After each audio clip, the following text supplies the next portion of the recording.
Bus ஏன் sir இன்னும் வரல அப்படின்னு கேட்டதுக்கு அமைச்சர் இன்னைக்கு சொல்லியிருக்காரு, நீங்கள் சாப்பிட்டீங்க, நான் இன்னும் சாப்பிடலன்னு ஒரு பதில் சொல்லியிருக்காரு.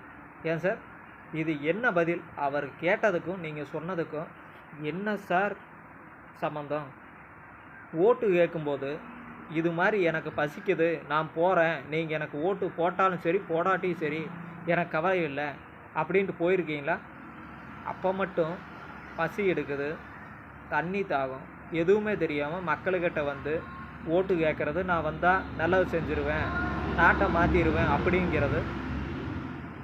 இப்போ ஒருத்தர் என்ன கஷ்டத்தில் இருந்தாரோ தெரியல, வேலைக்கு போகிற கஷ்டமோ இல்லை அப்பா அம்மாவை பார்க்குறக்கு ஊருக்கு என்ன போகிறாரோ, குழந்தைய எல்லாம் பார்க்குறக்கு என்ன போகிறாரோ என்னமோ தெரியல, அவர் வந்து கேட்டதுக்கு இது என்ன பதில்?